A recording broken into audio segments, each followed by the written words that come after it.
नमस्ते दोस्तों, आज के वीडियो में हम लोग देखेंगे हिंदी विषय कक्षा 7 द्वितीय भाषा का द्वितीय सत्र का इकाई 4 देश के नाम संदेश। इस इकाई के स्वाध्याय के प्रश्न उत्तर हमें देखने हैं। प्रश्न पहला है, प्रश्नों के उत्तर लिखिए। पहला प्रश्न है, डॉक्टर कलाम ने इस ईमेल में से हमें क्या सीख दी है?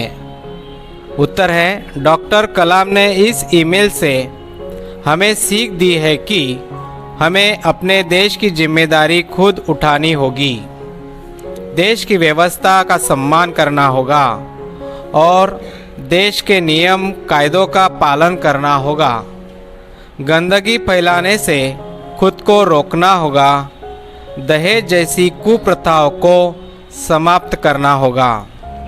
प्रश्न दूसरा है, दूसरे देशों में और अपने देश में हम जो व्यवहार करते हैं उसमें क्या अंतर है? उत्तर है, जब हम दुनिया के सर्वश्रेष्ठ हवाई अड्डे पर उतरते हैं, सिंगापुर में आप सिगारेट का टुकड़ा सड़कों पर नहीं फेंकते और स्टोर में खाते भी नहीं हैं, परंतु अपने देश में आप जहाँ तहाँ गंदगी फेंक देते हैं। कहीं भी खड़े होकर खाने लगते हैं। आप शाम 5 से 8 बजे के बीच आचर रोड पर कार चलाने का टोल टैक्स तकरीबन 60 रुपये भुगतान करते हैं, पर यहाँ पर जो कचरा फैलाना है वो फैलाता हूँ और फैलाना शुरू कर देते हैं।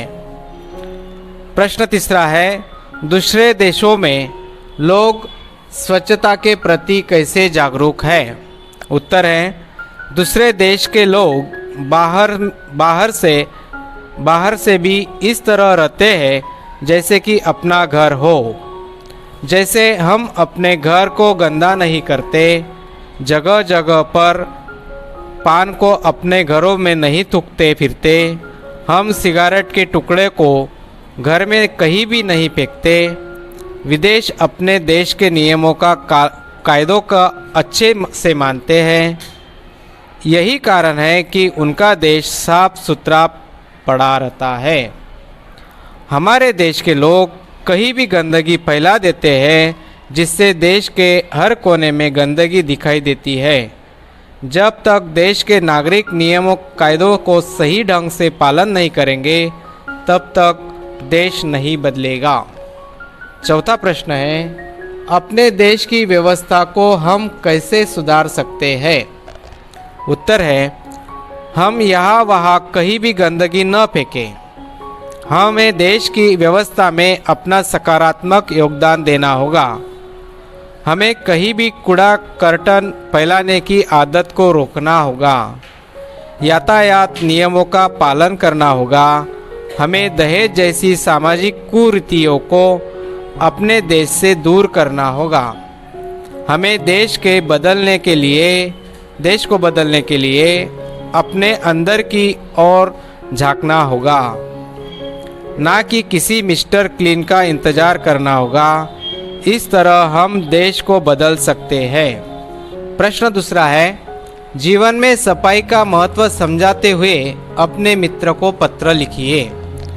यहाँ पर एक प्रश्न दिया हुआ है। उस प्रश्न के अनुसार जीवन में अपने सफाई का महत्व कैसा समझाएंगे, पत्र के अनुसार हमें यहाँ पर देना है, अपने मित्र को समझाना है। तो यहाँ पर पत्र के शुरुआत अपने एड्रेस से या पते से शुरुआत करनी है। बाद में तारीख या दिनांक डालना है। उसके बाद संबोधन करना है और अपना जो पत्र का विषय है वह अपने मित्र को समझाना है और आखिर में अपने मित्र को, परिवार को प्रणाम करना है और लास्ट अपने मित्र को एक अपना नाम का अपनी बाई ओर, लेटर के बाई ओर अपना नाम लिखकर समाप्त करना है।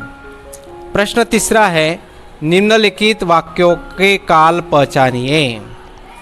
पहला वाक्य है, मैं क्रिकेट खेलता हूँ। इसका काल वर्तमान काल है। दूसरा वाक्य है मैं कल अंबाजी गया था। इसका काल है भूतकाल, जो क्रिया हो चुकी है। तीसरा वाक्य है कोई गाना गा रहा है। इसका मतलब अभी क्रिया चल रही है, तो वर्तमान काल है। चौथा वाक्य है आज ठंड ज़्यादा होगी। आज ठंड ज़्यादा होगी मतलब हमें भविष्य बताया है, तो इसका मतलब है यह वह भविष्य काल का वाक्य है।